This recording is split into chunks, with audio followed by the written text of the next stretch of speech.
Betsy has alopecia areata, but like 98% of the people that have alopecia, she just gets a small bald spot someplace on her head, and very manageable. She has long hair, covers it up.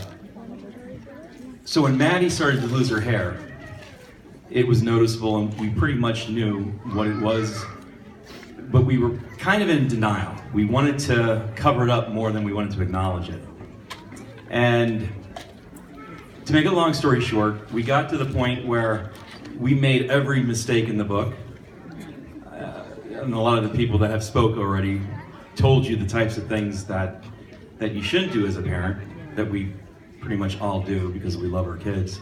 We want to fix it. We want to make sure that they're safe. We want to make sure that they're not going to be bullied or hurt or made fun of, or worse, ignored. So we want them to get the medicine. The medicine that I think we all know doesn't work. But it's that ray of hope that maybe this is going to be the time that something works. And some of us want to cover it up. Betsy and I, that's what we did. We encouraged hats. So many hats that we had over 100 hats. So when she was in kindergarten, she brought 100 hats into class when the teacher said, bring 100 of something into the classroom. We didn't pay for all of them. So we did everything wrong because we loved her. And I tell parents all the time that you have to keep doing the wrong things so you can find the right thing. As parents, that's what we do. So she told us that she never wanted to wear any of these stupid hats. Well, a 5-year-old telling you that makes you realize you just failed parenting 101. We should have asked her if she wanted to wear hats. So then it was a little bit of an ordeal to get her comfortable not to wear a hat. And this is a problem that we created. So we used to go to the mall, and I would have Maddie stand on one side of the mall, and I would stand on the other. And I would look at my watch, and for 20 seconds, she would take her hat off. So people are walking by her, 20 seconds, I would nod my head again, and then she would put her hat back on.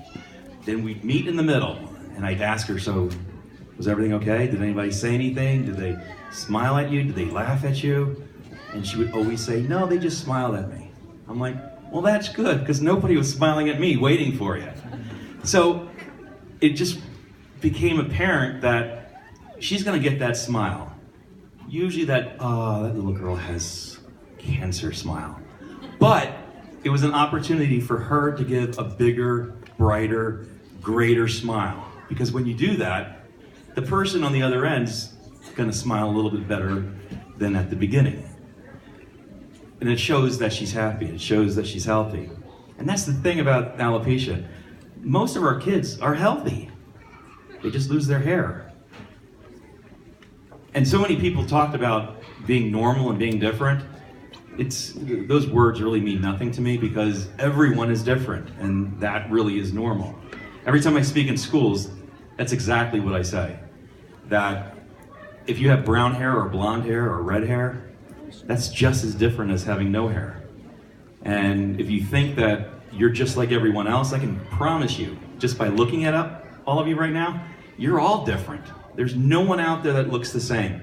There's no one that is exactly like another person. You guys are all original copies, and that's exactly the way you're supposed to be. Maybe you're not going to be this way forever. Maybe you're going to have an afro next year. Who knows? Or maybe you're going to stay bald. However you're supposed to be when you are is exactly the way you're supposed to be. There's no excuse for it. There's no explanations. It just is. So we just want you to be the best person you can be when you are.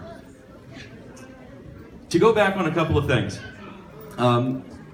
Charlie Villanueva was mentioned a couple of times, and I had a few people come up to me. Charlie doesn't do anything with CAP. But if you want Charlie to do something with CAP, bombard him. Let him know that the Children's Alopecia Project, we're inclusive. Everybody here can go to any organization. Any of the speakers here can speak at any other organization because it's all about alopecia. It's all about the kids.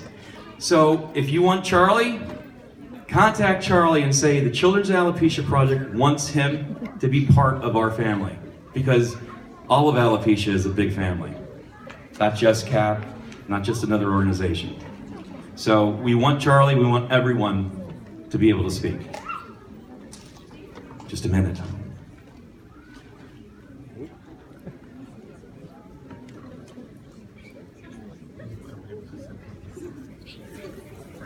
So, that's just a little message.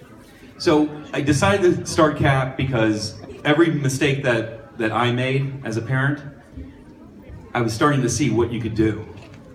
And we just wanted to start a support group at first. And we did.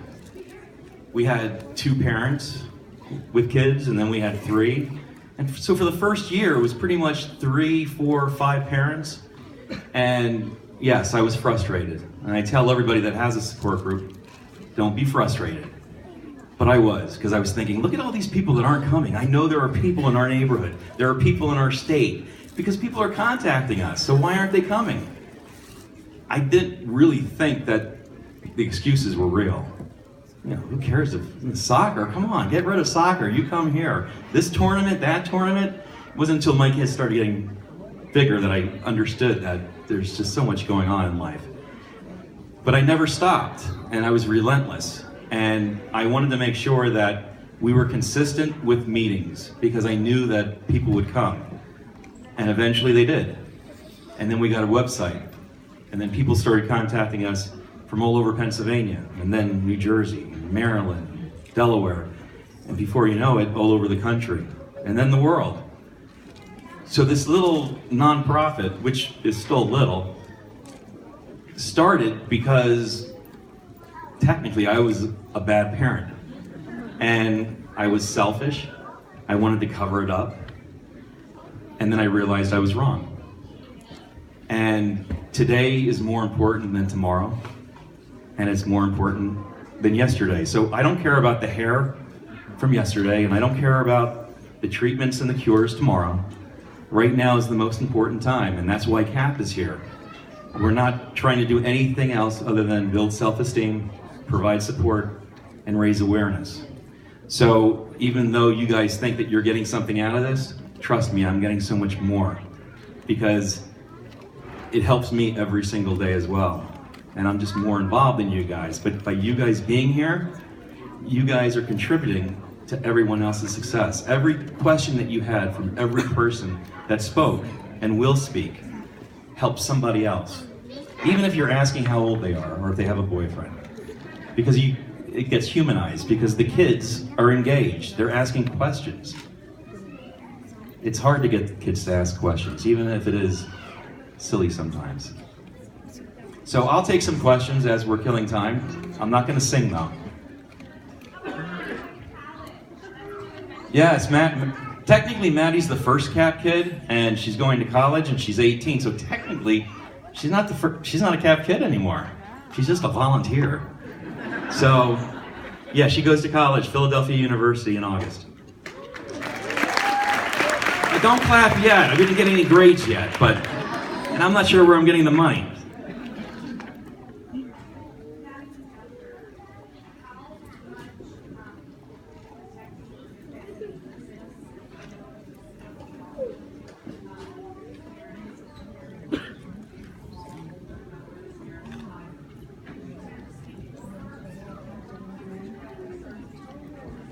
Yeah, we had my third oldest daughter, Sophie. She was the pit bull. She was the one that would just walk up to people and just say, "Hey, stop staring at my sister. She has alopecia. She can't help it." And we're like, "Easy, Tiger. I mean, you're little. She's still little." But seriously, yeah, I hated it. I mean, truthfully, I wish she wasn't bullied. She wasn't made fun of. So we didn't have any horror stories, but there were like little potential horror stories. And one of them, actually, I'm not very proud of. And everything happened at the mall. But we were walking in the mall, and I have the 4 kids and my wife in front of me, and I'm bringing up the rear. And we're walking past an elevator, and there's this woman who's probably 90 years old. I mean, she was just a very old lady. And I love old people. I mean, like really old, because my best friend was my grandfather, and this really got me because my grandfather taught me pretty much all my morals, like everything that's good. So I'm thinking this woman would be that type of person. So we're walking down, and we'll just say that this is the elevator. She's locked like a laser beam on Maddie's head. And I'm thinking, this is so blatantly, I mean, we're in the mall and she's staring at her like this. And I'm just angry. So when I walked past her, I stared at her like this. And I'm thinking, after I walked past her, I'm like, she's probably calling security now because she's thinking, you know, that this little fat bald guy was like staring at me, and I'm a little nervous because he didn't look nice. That was probably the worst thing I did. I thought bad thoughts a lot, but I decided that, you know what? Every time somebody asks her a question about cancer, or why don't you have any hair, or how's chemotherapy going, it was a 5-minute commercial for CAP. And that's what we did. But the greatest thing about it, it taught Maddie that as bad as her alopecia was at any given time, there are people that have it so much worse. Yes, amen to that. So we got to give a commercial, and then she got to tell us a little bit why she was staring, or why she asked, or why he was staring. Probably because most of the people just got done with chemotherapy, or they just got diagnosed. So they want to share their story and they want to talk. So we actually ended up comforting more people than probably ever got from figuring out what alopecia was. Any other questions?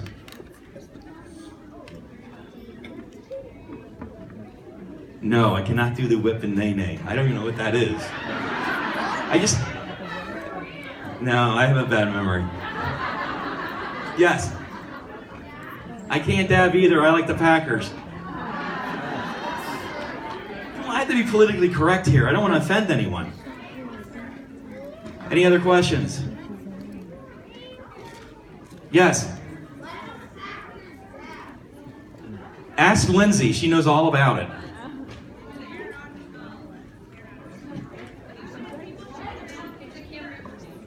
What's that? Alopecia perks. And actually, that alopecia, I didn't come up with the word.